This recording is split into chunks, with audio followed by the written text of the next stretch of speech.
Welcome back to the Football Fitness Federation podcast. This is episode 191, and I'm delighted to welcome onto the podcast today Megan Young. Megan is the head strength coach at the Seattle Sounders. Megan, thank you very much for coming on the podcast. Yeah, thank you for having me. Excited to be here. It's going to be great to get into some of the topics that we've got ahead. But as always, as we do on the podcast, I want to get into you to start with and your background and what sort of led you up to the role with the Sounders. Awesome. So I can start, like they say, back at the beginning. I was a collegiate strength and conditioning kind of newbie. My strength and conditioning coach in college was the first person to really kind of impart how much you can change the trajectory of your performance, which was a lot easier in my sport of track and field because it's individualized, and it's all numbers based. So it's kind of like objective meets objective. So after the growth that I saw in myself and being able to control kind of my physical outputs and things like that and being a better athlete, I knew that this was the path I wanted to take. So I went to grad school at Baylor University to study strength and conditioning specifically. And then I went as a professional intern to Auburn University. And then I was hired full-time a year later. And I worked at Auburn for over a decade. And kind of like all sports leading up to that point of being full-time. And then when I went full-time at Auburn, it was mainly women's basketball and women's soccer. And soccer was my first exposure to football or soccer, was at Auburn. And I didn't grow up playing the game. I didn't know the game. So falling in love with a game as on the coaching side is way different than having my own biases as a player or growing up in Europe and saying, this is my team, this is like how football should be done. And then that led me, after a decade at Auburn, to the professional side. I went to work for the Chicago Red Stars as their high performance director for 3 seasons. And now I'm over here in Seattle working with a great group as a strength coach. So that's kind of like the nuts and bolts. That's amazing. I feel like we could probably do a whole podcast on your time at Auburn and delve into some of the experience and stuff. And maybe we'll get a little bit of an insight when we talk about different areas. But one thing that you pointed out, which I think is something that we've covered on previous episodes, and it's really interesting to get your point of view, is having not played the sport, what were your maybe initial thoughts on the approach that you were going to take, or maybe some of the target areas where you're like, right, I can impact this because of my knowledge and my experience? Yeah, I wasn't afraid to be a novice. I didn't feel the pressure to be like, I have the answers. And I think that's a very like humbling point to approach from. But I knew that I had the ability to show that I cared for the game and for the players. So the first thing I started doing, and this was before I was full-time, was going to practice. In the college setting, it's different. You have multiple sports you're working with: football, baseball, basketball, and all of those might be considered higher tier sports than soccer is in America in the university setting. So for me, showing up, that was something unknown to them. Oh, like, she's coming out to practice. She's like interested in what we're doing. And then I ended up being roommates with one of our assistant soccer coaches for 6 years. And all we did was watch football at home. So I got to learn from one of the best coaches I know, who went on to be a head coach, win national championships, now the head coach at Georgia. And Kadani taught me the game. So I got to learn from a good coach just from a visual representation of relaxing on the couch and watching games and then being at training. So from there, I built my own approach to trying to understand the game. And I love math and I love angles and physics because I was a thrower and all those things matter. So then seeing the game from that lens, I built my own scope of what a good football athlete could look like. And then how do we bring out all these different, it's kind of like a track team, in that you don't want your middle distance runner to look like your long jumper. Yeah. So, and that happens in football too. Sometimes a midfielder looks way different than your fullback. Sometimes your center back and your goalkeepers look way different than your strikers. So having that appreciation and ability to say like I'm a novice here and be okay with that allowed me to have an open mind and learn from those around me. And then over time, over 10 years, really kind of build, hey, this is what the footballer within our setting looks like. And then that evolves again. So for me, part of what's helped is being in different environments from the college setting to the pro women's side to the pro men's side is football looks different in each of those environments. Not necessarily the rules of the game or anything like that, but the different qualities or maybe the different tempos or the different tactics, all of those evolve and they bring in different players and different experiences. Yeah, brilliant. I don't think it'd be right if I didn't ask you about how that philosophy or approach or whatever we want to call it that you've taken to the game has transitioned through that time. So if we're relating it just to the pro side initially, but then I think it'd be really good to touch on the other sides or other groups that you've worked with as well. But initially for the professional side, how was your one, how would you determine your philosophy? What would be the well, I suppose how would you define that? And then Yeah. also how has that changed over time? Yeah, and I think a philosophy is like a really strong word because for me, I'm a very logical thinker. So it's more of like a system. What's my system to vet a process and say, does this fit within an environment? And that is way different in a college setting where so much of the structure is already determined by the NCAA rules and time. So I think we can kind of move away from that and say, what does it look like within the professional setting on the men's versus the women's side? Well, my job as a high performance director is working way more with the technical staff and saying, okay, head coach, what is your system of play? Okay, what are the physical attributes that are going to allow that to happen? So, therefore, those are the metrics that I probably need to have the greatest numbers of exposures to and monitor most closely. But then within our identification of each player, what are their three strengths within the metrics that we can monitor on field, and does that align with what the coach has, or is that a vulnerability to that player, so that's something I need to focus on developing? That's a way different system of thought in the middle of, okay, how are we periodizing on pitch in terms of what matters to us within intensive and extensive, whether it's weeks, drills, whatever your framework is there, to okay, what are we doing in the weight room? So now that philosophy is way different in that I'm a head strength coach and my role here is not deciding what's happening on the pitch.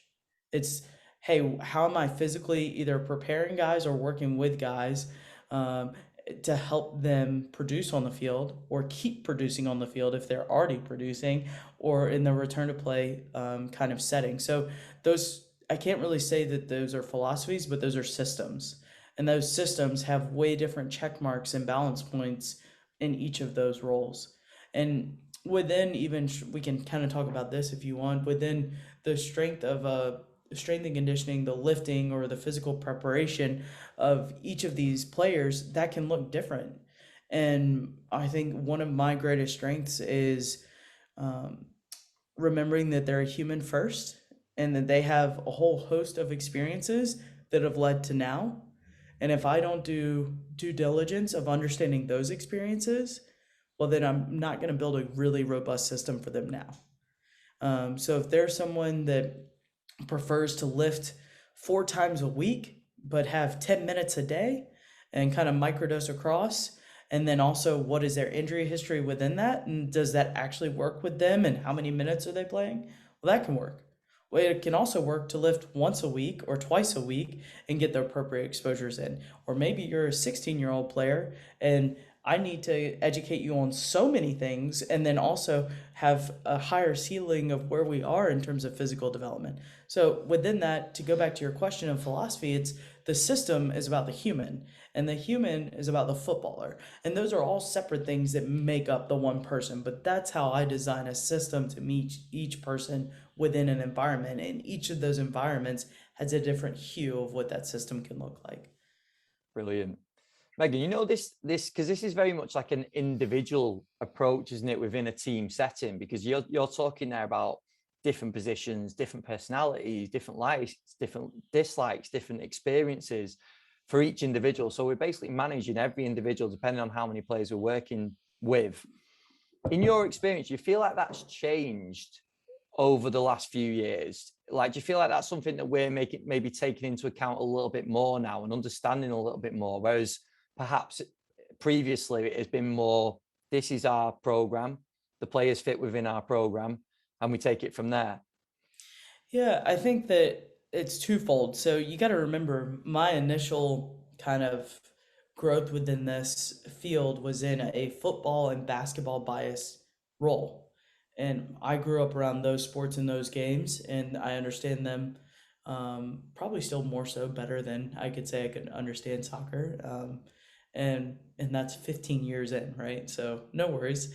Uh, And I think that when you look at how strength and conditioning, or really, let's just call it physical preparation and lifting, has changed within our sport specifically, it follows a similar cadence to what has happened in those sports. And those sports used to be, you meet our program, you do our program, you're our type of player. Well, not everybody fits into that rigid box that we wish physical preparation aligned in. And so then you saw more position specific, especially within football. It's like, well, it makes sense to probably train guys together that are similar positions, spend more time together. And then you also see them doing way more on field work, which I believe is more of a blend from soccer into American football, and saying, Mm. man, soccer gets so much individual specific time within their, whether you call it functional groups or positional groups. Football has really tried to learn that of what can we do outside of pads, outside of practice, to still hone some of these skills. And that's interesting, right? And so, but from the strength and conditioning side, they were already doing that. So then you saw basketball as kind of like this rare hybrid of both, where they're in the professional setting. Let's talk about, they're in season about the same length of time as us, but play way more games. So you also still within that smaller roster have so many differences. So you had to individualize. And also you could, because you had the best opportunity of coach to player ratio. Yeah. So now the same thing where you're seeing these staffs evolve, it's not just the, oh, it's what's right for the player. It's probably always been right for the player. Maybe we learned some of that along the way, but you've seen an investment from clubs into the physical side. So whereas it used to be, you could be a high performance director, but that means it was just you still. Mm. To where now we have departments within our department, and we have staffs within our staff, and we have tiers within our staff. So really you're saying that we've invested into the human side of believing performance has more importance than maybe we initially gave within football, instead of it's just on pitch what matters. And now that's allowing for that depth of coaching to really come out. And that just wasn't where we were 10, 15 years ago. I don't know what you think about this, but do you think some of that is player driven as well? Because you see more of a trend of players seeking out individual coaches, and I'm talking more sort of gym based, one-on-one based work away from the club now as well. And I've spoke Yeah. about this with a few people on the podcast, and we've discussed whether that is, maybe that is a bit of sort of perception that they want to be seen to be doing extra, but is it that they have a relationship with the person, they're getting more of the individual approach, and maybe clubs have to learn from that? I don't know what you think about that as well. Yeah, I mean, I think a lot of that has been driven um, on the same trajectory of how you've seen fitness trends within normal gen population as well. Now, Gen Pop wants to understand biometric data. I was at dinner 2 nights ago, and a woman next to us had an Aura ring on, and my partner was like, "Oh, is that an Aura ring?" She turns 80 next month. So, what's causing her to want to investigate her own biometric information and sleep better as an 80-year-old woman just out to dinner? Versus, yeah, there's probably going to be more resources if my whole job is understanding myself. So, Mm. I think that it's, maybe we know we want to understand ourselves and work on ourselves more. That doesn't mean we always make the best investment. So then, yeah, of course, there can be, this is my guy. I feel good relationship with him. So that's who I work with in the off season. Well, it might not be what's best, but it's what they believe. And there's also that collaboration piece. Like if I come from college and I had only that exposure, I would probably have a different answer for you and say, "Oh yeah, that's awful, and we just always have to work within, these coaches and these youth." Or, but I've developed some great relationships with outside coaches and private sector coaches from players Yeah. and saying, "Hey, I want to work and make this player feel comfortable, and I want you to be able to do what you need to do. Let's learn from this together and say, here's what I'm seeing from this player." Because at the end of the day, my whole job is evolving of this player. So it doesn't matter if it's going to be with me or someone else. What matters is that we're on the same page of what that can look like. And don't get me wrong, that it doesn't always go as smooth as a Zoom call and we're all hyped up. And there can be differences there. But at the end of the day, I think you have to also say, what is this going to hurt the player? If it's going to be detrimental to the player, it's probably a different conversation than may not be what's best. But there's a big spectrum in between. And we also, as coaches, have to remember our view of what is best is still only one view. But that player has their own opinion, and maybe it's 90% of what you see and agree with, but maybe it's not. So I think that you have to remember the physical preparation. We can educate, we can inform, but ultimately the decision maker is still that player at the end of the day, or still that coach deciding our roster. So the better we are at the relational side, hopefully that can also transcend into we're better educators, we're better teachers. And then all of a sudden we have a buy-in. It's like, oh, can you just help my guy understand, or this coach understand what I need? And I say my guy, but I'm not assuming that all coaches are male. I just happen to work in a male environment, and I'm the only female within the coaching side. So that is a loose term, not a stigma, gender-driven term. And I think on the other side of it, it's really interesting if you open yourself up to learn from other coaches, because maybe you learn something you didn't know that helps that player, and you get to do consistently throughout the entire year. Love that. I think there's so many lessons in there about listening to players, and we always get told, don't we, use your ears more than your mouth. So there's probably something in there a little bit. Yeah. Megan, I wanted to ask as well, because we sort of referenced it before about your experiences with the sort of collegiate side of things, and then going into professional with both male and female groups. So what are some similarities, but also some of the key differences with working with each of those groups? Yeah, I mean, I went from an age range in the college setting of 17 to 22 to, in the pro women's side, age range 20 to 34, to now on the pro men's side 16 to 36. So you just see that, okay, there's probably a lot of differences happening on the maturation side, the training age side, along with biological age. So I would say that is the biggest thing within the population differences is you have this really nice condensed version in college of they're probably in and around here, to it grows a bit to, okay, now I have like this kind of extreme of fully developed humans with their own ideas, thoughts, everything, families too, can't even drive a car yet. So like there's a big difference in those. And also you can look at within college, the technology has become a standard.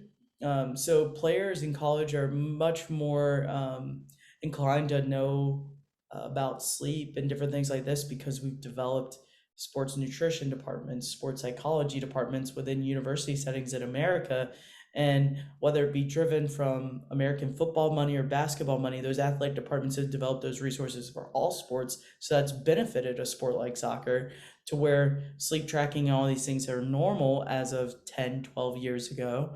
Whereas in the pro side, especially in the women's, it's like a still new. Does that make sense? So Yeah. if you've been in the league 10 years, maybe you've never done this, and now someone's asking you to understand or be okay with that. Whereas the rookies coming out are like, oh yeah, I've been doing this for 5 years. So there's also a shift in how you educate is way different based on experience and based on the innovation of technology and biometric information over the past 5 years. The specifics in the college setting too, there's just so many constraints around what is appropriate training schedule wise based on NCAA compliance and what the rules are, which is way different than the academy system. Not saying the academy system will afford you the opportunity to develop the sport of a player. I do think there's still something very special about the university setting to develop the human side of a player. They get to discern who they are and kind of live in that world and become that adult person that makes their own decisions. So, um, not one is better than the other, but they both develop differently.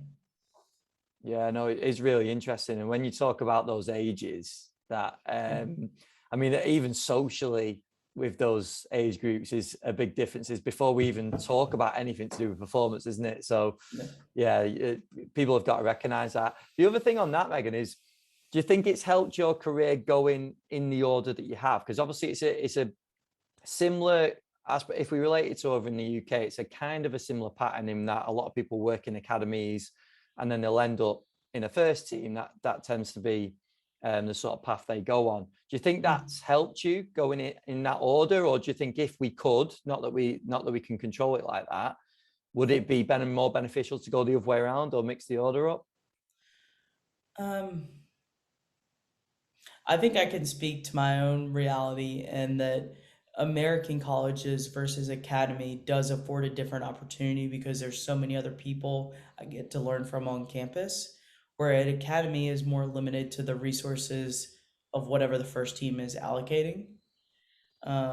Whereas in the university, it's there's way more resources there Yeah, on the athletic side and the university side.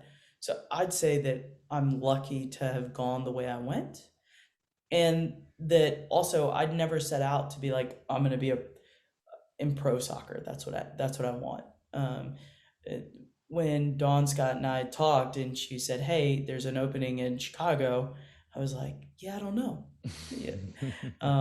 I was able to grow so much as a coach and go back to school and all these other things while I was at Auburn that I had a very good established thing going. And it was, why would I take a risk to go to the pro side um, with no potential investment return? Other than I could say I was in pro football, but that wasn't an ego check for me or like something that I needed on my resume. Um, I went there and I met with some of the players and I was like, oh shoot, I see the direct impact I could have in year one here. As soon as I feel called to do something, I'm probably going to do it. yeah. So that's what led me to pro football. And then here it's kind of a no brainer situation. My partner lived in Seattle for 8 years. It was a goal for her to eventually be back here. And everyone on listening knows that life and coaching very rarely align. So Mm. when that was a possibility, it absolutely. And then to come work for an organization that I think people like you've had Dave on, you've had different people on that they can speak to the special culture that is here. So I would say I'm very fortunate in my trajectory. I couldn't see it going backwards the opposite side. I know coaches that have done that in America or have even gone to the high school, but I'm in a sweet spot here right now, and I'm enjoying that. So I wouldn't say that I would do it backwards or change it, um, but I do see where in Europe or as a young coach, if you have a first team opportunity, you want to jump at that because you're like, oh, well, that's the highest. And just remember, sometimes the highest means there are the most people. So maybe you actually have the least amount of responsibility. There's something sweet to be said for being in a second team environment or an academy environment where maybe you have way more responsibility. So you get to learn way more. And there's also something to be said for maybe there's less pressure on you there. Yeah. The first team environment, that's something that a lot of coaches don't talk about is what is the pressure you feel being in the VP of performance role or the director role, and you don't know that until you get in that chair, and maybe that's something you think you're chasing, and then you're in that chair and you can say, well, shoot, that's not really what I enjoyed being more on that coaching side versus being in meetings. So it's something every coach should ask questions about of themselves, but yeah, I'm happy with the how things have worked out. Brilliant. I want to just shift gears a little bit and I want to take us into the gym environment now. And Okay. more precisely the gym environment in season, because I think this is an area that gets talked about a lot. There's debates around whether throughout the season we're just working through maintenance. Are we trying to improve? Like what are your initial sort of thoughts? And it's really interesting as well with your background coming into football, obviously, to get your perspective on this too. Yeah, I mean, I think I just look at the year and you say, okay, we're in season 10 months out of the year. So, and then 1 month after that, they're probably going on vacation and telling you they're not going to answer the phone for anyone. So, if you're doing maintenance while in season, then you're maintaining for 10 months. So, you're saying maybe you have 4 to 6 weeks to work on something. From a logical thinker perspective, that tells me that you don't actually want to make a change. Hmm. And that whatever, whether that's the player saying that or whether it's the system, that doesn't make sense to me. Because I um, am a coach that would like to think we can always find something to enhance or develop. And even sometimes, too, the word maintenance can be a developmental quality. To maintain something you haven't had before, or maybe just being consistent in something you've never done, whether that's lifting throughout the entire year, that would be considered, oh, we're doing maintenance lifting. Well, it's a quality that this player has never done before. Well, now you've developed a new strength for them to where they are strength training year round. And that has to also be seen as a win, but much more of like the slow cooker process win than the, hey, we're working on, these specific force velocity areas or something like that, and dive into the minutia with a player. So for me, yeah, we can always find things to work on with a player, um, and oftentimes the player will tell you some of those things as well. And I think that's where listening and also changing sometimes is, yeah, it can be relied upon based on whatever screening, monitoring, all of those things are great. But when the player walks in and says, oh, I feel like this today, well, guess what? I can probably move some things around, change some things here or there to make them feel heard, which is going to make them consistent, which makes us keep moving in this pathway. And I love that visual graphic of what success actually looks like is Yeah. this ebb and flow, versus this straight line trajectory. And us as coaches remembering that will be huge for them. Yeah. 100%. So in terms of priorities, Megan, throughout the season, and again, relating it into the gym I'm talking about now, what sort of stands out for you with your players? Like what are some of the key priorities? Yeah. Again, and if we get kicked off, Ben, I'll hop back on. Yeah, no problem. So it goes back to that spectrum of players. So first, how often is this player playing? Are they a 90-minute every week? And then also, what is our match schedule? Everything eventually comes down to what's the match schedule and what is their contribution in that match schedule.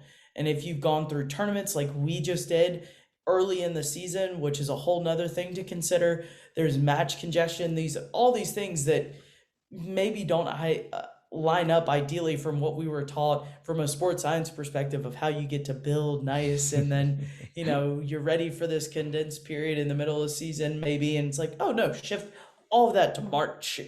So I think that you have to be really keen to live in the day and in the moment, and what I tell players is it's your job to live right here. It's my job to live about 30,000 feet above you in the next 2 weeks. And then it's the GM in the front office to live about 3 years. So like knowing your scope of what your role is super important. And then how does that impact what we're doing in the gym? Well, with the 16-year-old maybe that's playing here or there, can we get in some extra exposures on the match day -2, -1, or even match day if they're not being called upon or they're a sub? Those are all, even though maybe 15 minutes, well, maybe we get to reinforce 6 movement patterns that we've been working on. So now we're reinforcing movement, or we're bringing in exposures of lateral emphasis, or maybe we are doing genuine strength training because we have body composition and nutritional goals where we want him to fill out this profile, which means hey, he needs to gain 7 kilos over the next 2 years. Well, how are we going to do that? It's a lot easier if you can be consistent. So creating different opportunities for training. And then I like the term microdosing. It's talked about a lot. Like my friend Corey Schlesinger is with the Suns, and I remember when he was back at Stanford and even UAB, he was talking about um, training maybe doesn't look right. We're waiting for practice to finish to lift guys and really controlled environments and schedules. He's like, that just doesn't make sense. And yet we spend 10 to 15 minutes a day doing warm ups. He's like, what if we just trained? Isn't training a warm up? And so that was kind of like where he started. But then now it's become this whole thing of training where you play. And if I had 83 football games a year, 100%, it might look a little different. Yeah. So it makes sense for me in the NBA where, hey, we're going to get our work on court before the game and then right after the game and then get on another plane and travel. So we're a little bit more blessed in our sport where typically you have 1 or 2 games a week and it's much more manageable to say, well, these logical days make sense to probably get some lifting in and develop some physical qualities. But even still, when you have exposures, maybe it's the 30 minutes before the team does film. Is there something you're working on, whether it's rhythm or coordination, that won't take away from what they're doing on pitch? And even in the off season, we're blessed in that we have some players that stay or live here locally. Well, what can I work on then? Well, maybe I want to work on some different quote unquote footwork things, and I'm going to expose them to a different sport in a safe, controlled manner. I think that all of those buckets of like motor learning, coordination, control, movement mastery, that takes time and it takes repetition. And just like to develop a quality maybe that you have a low tolerance for, it's going to be way easier to do that across time than increasing in volume in 1 or 2 big exposures a week. And at the end of the day, like we said, match schedule determines everything. So if I see more available time, probably going to have more time in the gym. And if there's less time due to a mat's congestion, well, maybe I'm just going to only get these 1 or 2 exposures. And that's what we can call a maintenance exposure to still kind of trend upwards for whatever this quality is that we're chasing. And those qualities can be different. I was just going to say, so when we have recognized that opportunity, that window, whenever it is, does it then revert? I think you've already answered this question, but we'll just elaborate on it a little bit. But then it reverts back to the individual. It reverts back to the priorities for that individual at that time. Then, Yeah, it does. And also like we can still individualize things and have it in a team setting. I think that that's where people may listen to this and think that I'm training 28 guys individually all the time. Absolutely not. Like yeah, there is still an important aspect of we are on a team and we have a team culture. And there's still some global things that probably most footballers should do to remain strong, powerful footballers. And we can keep them all doing together. But the individualization can be within, well, what does this strength quality look like? Are they an anterior loaded or a posterior loaded? Are they a single leg loaded? Are they a horizontal presser or a vertical presser? Are they an Olympic lifter? Are they using more accessory movements? Are they using more cable movements? Like all of those things are the tools that over 15 years of doing this, you've picked up and say, this is where it applies. Or better yet, you forget some because you've done it so long, and then you see it again, you're like, oh gosh, I haven't done that in 4 years. And you're like, we can add that in. So, and yeah, that happens, and I think that's where building up your community of your resources as a performance coach is so important because I'll have conversations with people in private sector or in different sports, and I'm like, I can use that. I can do that. And also things like this, podcast and social media. But yes, it's individualized, but that still may not look, if you walk in, maybe everyone is doing the same thing that day, but that doesn't mean it's not individualized within their plan. yeah, yeah. It's always the context that has to come on the back of that, isn't it? Yeah. You mentioned before, Megan, about the decision of stepping into the professional game came off the back of you recognizing like an opportunity and knowing that you can basically improve players. What was that thing, or what were those few things that you saw? What was the things that you recognized? Yeah. The team that I'd stepped into, I knew I could do a better job than what had previously been afforded to the team in terms of I was a resource. The resource before was only a part-time role. So now they were making an investment into a full-time resource. So that has nothing to do with who was in the job before. That means the club has made a move to say this matters more. Okay, number one. Number two, uh, improving the standards of what is best practice. So best practice for how are we going to use um, data and GPS information to inform our decisions or not of what we're doing. And then also from a player care standpoint, the environmental resources of what they have for a gym was nowhere close to what they had when I stepped in. And now you have a coach that is helping you do that. So a lot of those things were just bringing in resources and relationships to make things possible. And then on the data, the execution standpoint. So I have a very high standard of how things should flow. And that's probably the only place I'm rigid is on my own expectations of did I do a good job? And I still to this day like do a debrief with myself every day and write down like where was I good, where it could have been better, what am I working on in the future? And those are the questions I reflect in. So for me, it was taking that same system that I've developed and saying, how do I apply this for these people? And okay, now they have a gym to lift in. So we're doing appropriate lifting or weight room. Now we're using GPS information and working within, it was going into a World Cup year. So working it with Australia and the US national team to make sure these players were prepared for the NWSL season, but also ready for this big major tournament to make a push for what they both needed to do separately.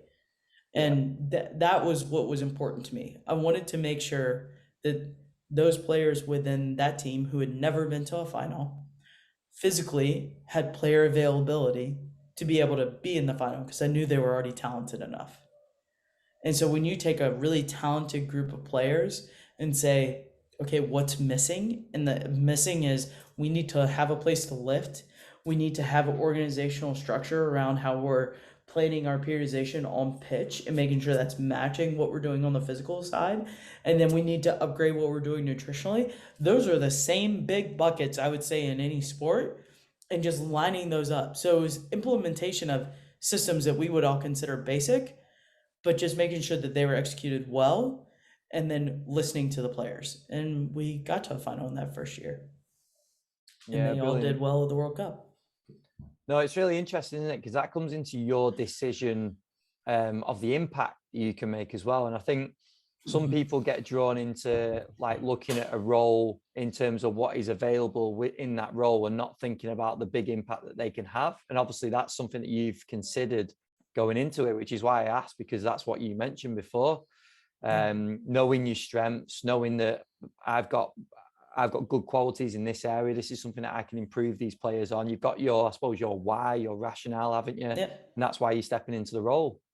Yeah. And then for me, at the end of the day, what I enjoy most is the connection piece. And that's probably, and I don't say that because that's the part that comes most naturally for me. I do think that for some coaches, they have to work on those soft skills. And that doesn't mean that I don't work on them, but that is my superpower to be able to connect with people. And whether it's people to themselves, people to me, people to movement, or people to information.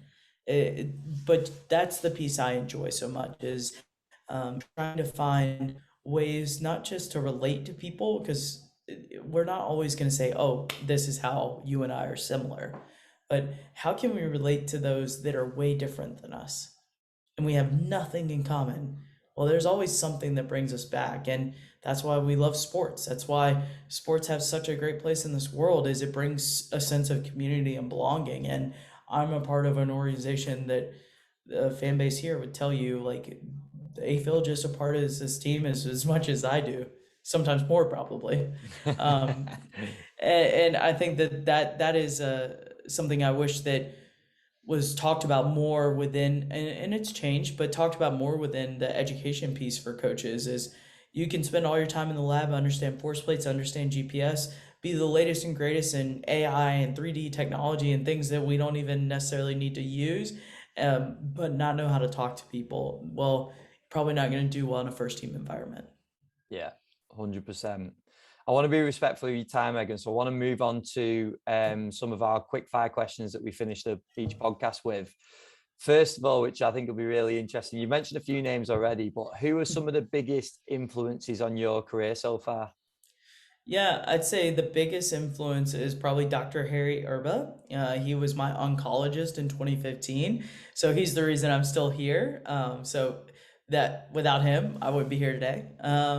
I would say that every athlete that I've had the opportunity to work with, and I don't feel the need to name drop athletes' names, but having so many repetitions and exposures of years of coaching different players of different sports has made me the coach I am today. And so appreciation for them. I wouldn't have a job if we didn't have sport, and I wouldn't have a job if we didn't have them. And then the other side of that is probably a little bit obscure, but people like Robert Buckminster Fuller, like Albert Einstein, people that were willing to ask questions and see the world a little differently, I've always found interest in. So those people, and then to speak directly to coaches that continue to impact my career. Angie Rahoody's a dear friend, and um, you know, that's someone that I will always reach out to and say, "What do you think about this?" So, any of those coaches, and then another one is over in your world is Dave Murphy's over at Nottingham Forest is a good friend of mine, and Mm, what he's been able to do over there, and his wife Melissa Murphy now is also a good friend of mine. So those are the people that help really hone me, and people outside of the coaching world. You'll get a lot of understanding and learn from. brilliant. And then what would you say your biggest strength is as a practitioner? Yeah, kind of hinted at it early. Probably just the connection piece and being authentically me at any point. Like that's what I get to be, and that's the choice I make every day is I will connect with people and I will be here for people, and I'm gonna always be myself. Brilliant. And then if we go back to Megan before you took the job with the collegiate team at college, what would be your top bit of advice to Megan then? Um,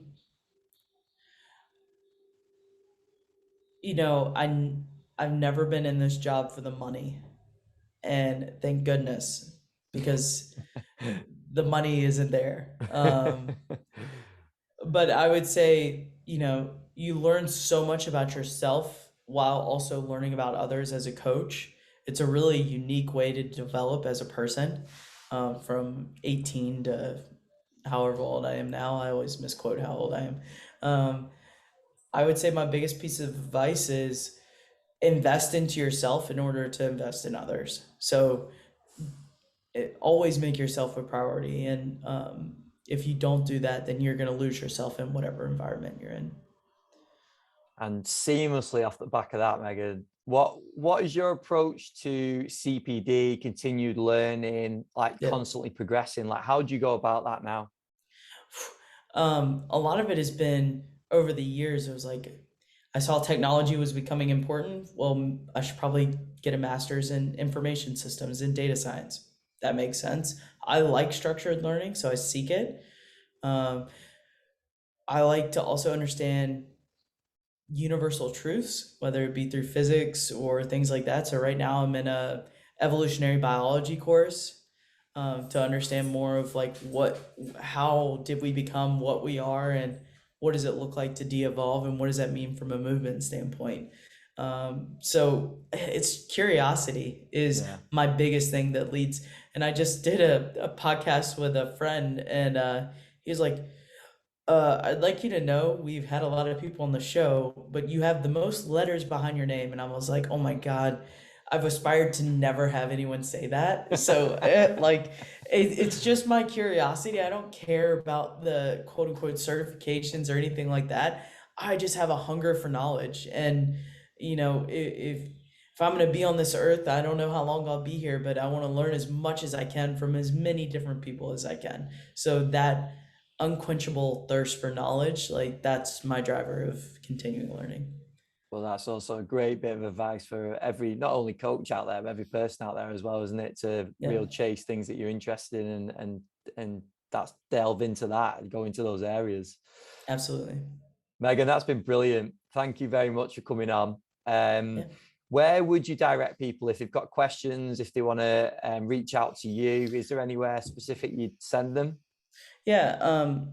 I know that you're not in America. So what I've noticed is a lot of people will reach out via Twitter. So at Mega MEGA is my Twitter handle, and then my Instagram is coach_mega strong. So it looks like that. So if people are Perfect. watching, they can find me.